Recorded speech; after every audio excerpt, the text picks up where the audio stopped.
Okay, one more because I just thought of something and I'm like, so we know that at some point Amarantha came into possession of Narben, which was one of Fion's original made swords, just like Gwydion and Truth Teller. Um, and they can basically like kill anything. And A Court of Thought on Tumblr always has all these awesome theories. You should check them out. They made a point in one of their posts about Lucien and his all of his little weapons or whatever.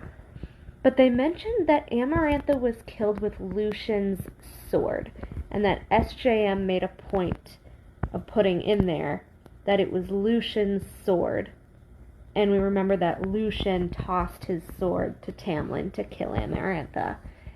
And I was thinking, what if Lucien just came across the sword in the Spring Harbor because Amarantha, remember, threw it out to sea when she couldn't wield it because it refused to let her wield it?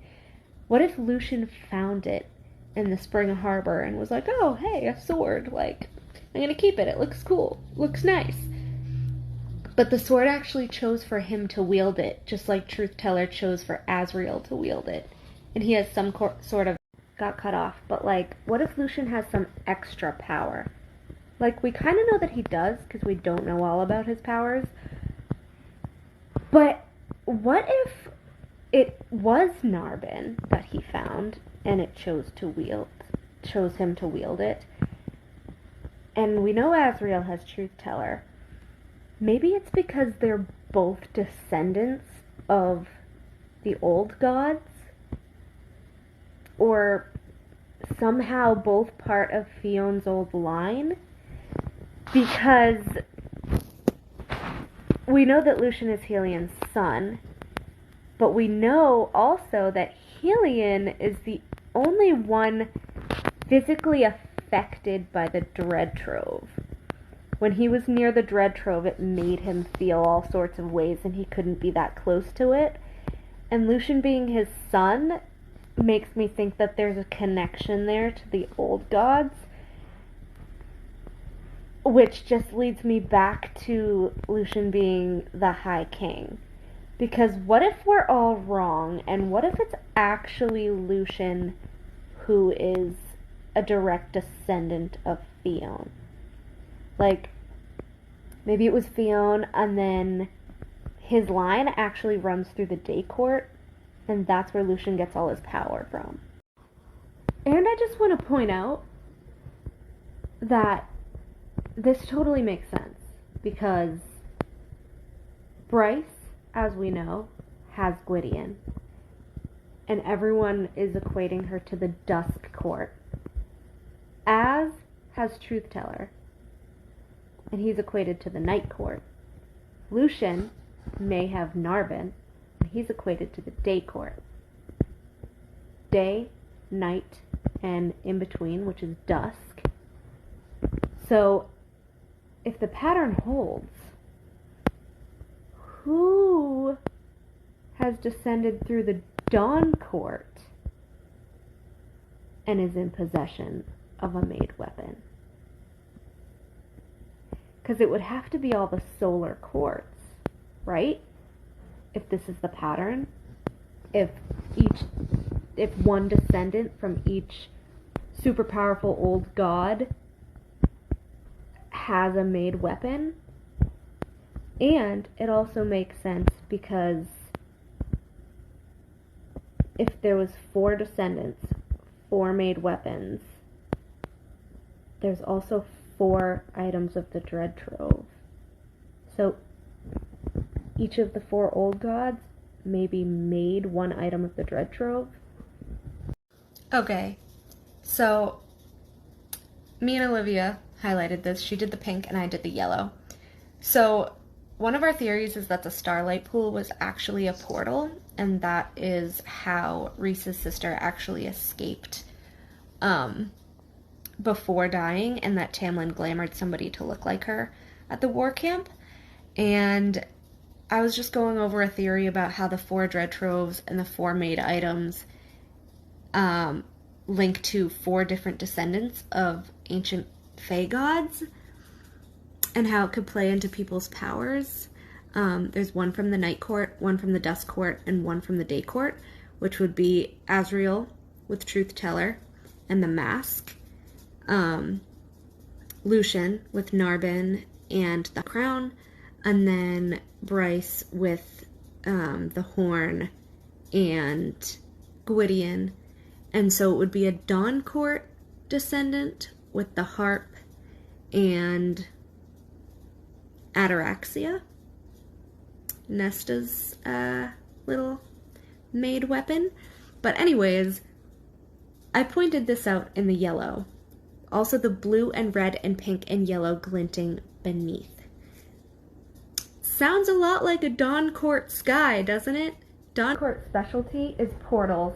Okay, so going along with the theory and continuing, I believe that the mask is equated to the Night Court because if you can see here, it says able to call upon the dead and control them. When you think of death, you think of dark, you think of the nighttime, not to mention that there are many theories that either the prison or Hewn City are actually a layer of hell, Crescent City, and Lord Thanatos, and all of that, so it makes sense that the mask would be equated to the Night Court. Going back to ACOTAR, if Amarantha knew the truth about Rhys's sister being alive and portaled by Tamlin to the Crescent City world to be saved, and she wanted Tamlin, and she hated all of his lovers, remember?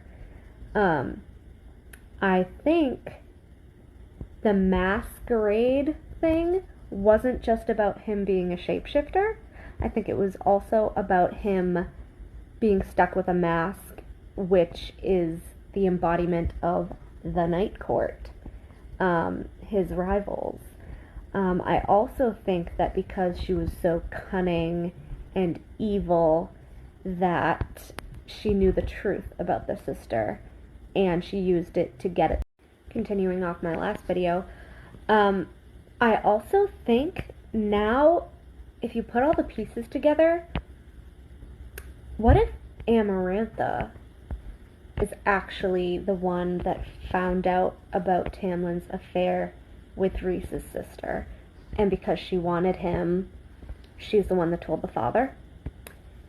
And so then Tamlin found a way around it, got the sister out to safety, glamored, the other Illyrian people to look like her, which his father killed. Ultimately, his father was killed by Rhys's father,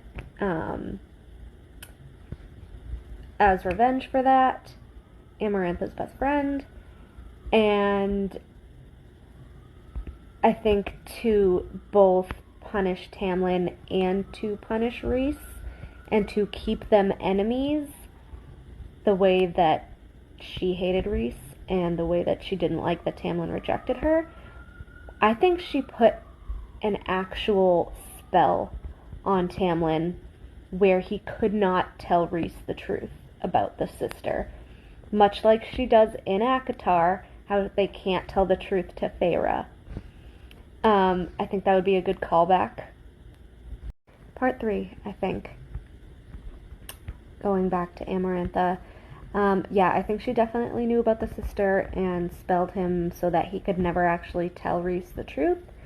My thoughts and proof for this are the fact that after everything with Feyre, another of Tamlin's love interests that she wanted to get rid of and failed at,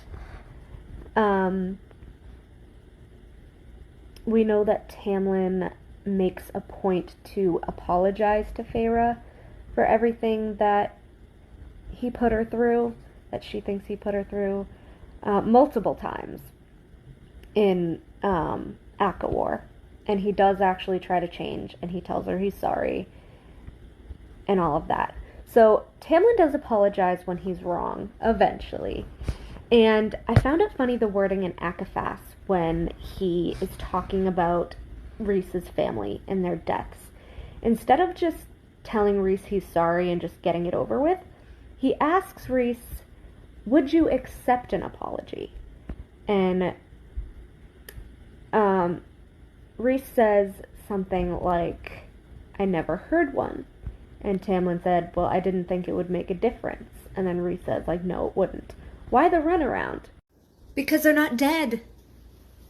But yeah, anyways, my point was, Mask was definitely a taunt to Tamlin in regards to Amarantha. I think that's why she spelled them to their faces, because it says, to call upon the dead, and she knew the sister wasn't actually dead. So I think that was like a long-running taunt, because she wanted Tamlin, and she hated all of his lovers.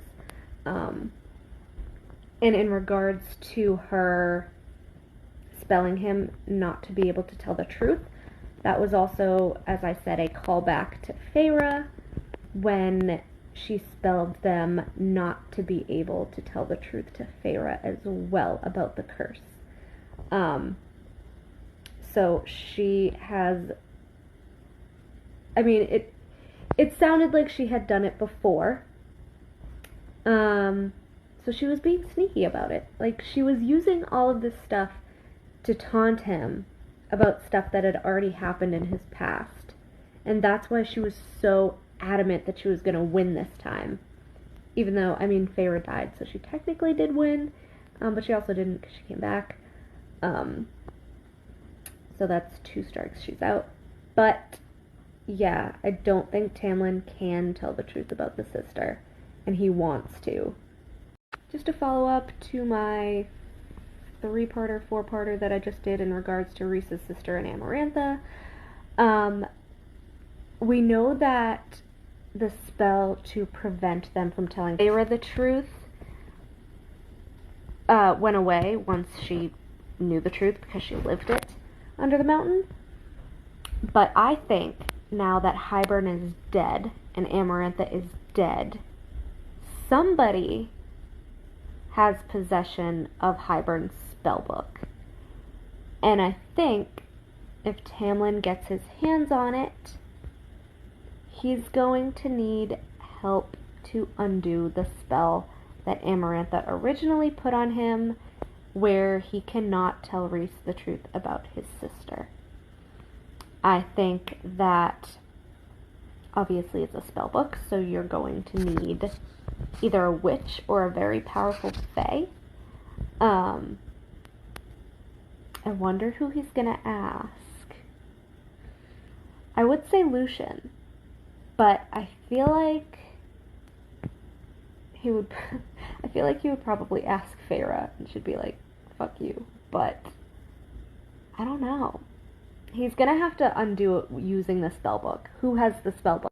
Seriously though, I need to know. Who has Hybern's spellbook?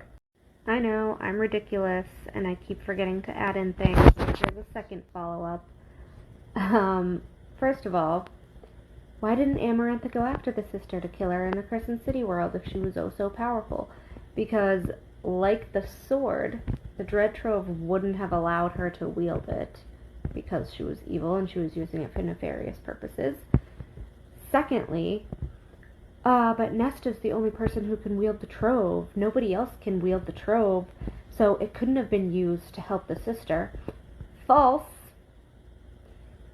Nesta is the only one who can summon and wear and use all of the Trove at once. Nothing was said about them individually. So, most likely, they can be wielded individually by certain people, just like the made weapons.